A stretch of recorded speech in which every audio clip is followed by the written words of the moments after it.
Hello दोस्तों, नमस्ते। मैं प्रेम बदारा ऑफिशियल में आप लोगों का स्वागत करती हूँ। कैसे हैं आप लोग? आशा है स्वस्थ व्यस्त मस्त होंगे।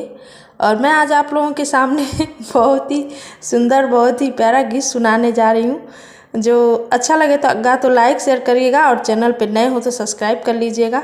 और प्यारा प्यारा कमेंट करके ज़रूर बताइएगा कि हमारा गाना आप लोगों को कैसा लगा, और आप लोग हमें कहाँ से सुन रहे हैं। तो इस ज़माने का गाना है दोस्तों, ज़रूर सुनिएगा आप लोग, और कमेंट में हमें ज़रूर बताइएगा कि हमारा गाना आप लोगों को कैसा लगा। तो धन्यवाद।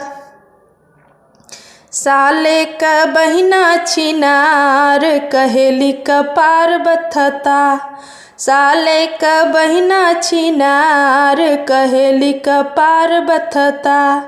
घर में चाउमीन खाली, घर में बर्गरवा, घर में चाउमीन खाली, घर में बर्गरवा।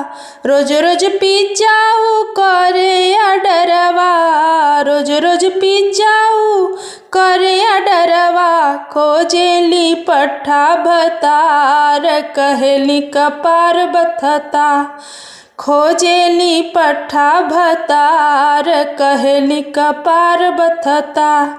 साले का बहिना छिनार कहेली कपार बथता, अगुआ का बुआ छिनार कहेली कपार बथता।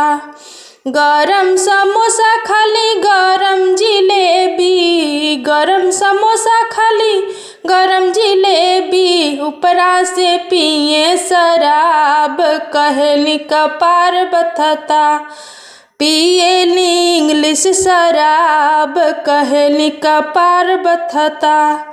साले का बहिना छिनार कहेली कपार बथता, हरे समधी का बहिना छिनार कहेली कपार बथता। समधी का बहिना छिनार कहेली कपार बथता, खोजेली भैया भतार कहेली कपार बथता।